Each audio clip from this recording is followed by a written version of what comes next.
by the state police.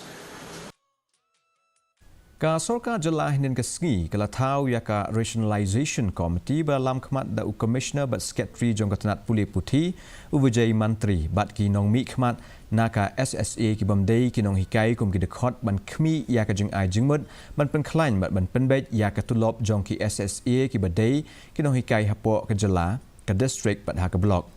kani kalami hadian baki nong mi Khmat jong ki SSA ki bikhi persha kali kendo yu mintirangba o konrat sangma bar ki layatai halo ki jing dawa hasket triat katkum ki kendon jong ka komiti kan sakmi benya ya baro ki jing ai jingmut palayo priang ka baya dei baga jing penkiu ya ketulop jong ki SSA ki bomdei ki nong hikai and also make a reference to the pay structure followed in other similar institutions. The committee shall study and suggest steps to eliminate all the disparity in pay levels of the similar posts across various districts and blocks. U MLA kan nong po oba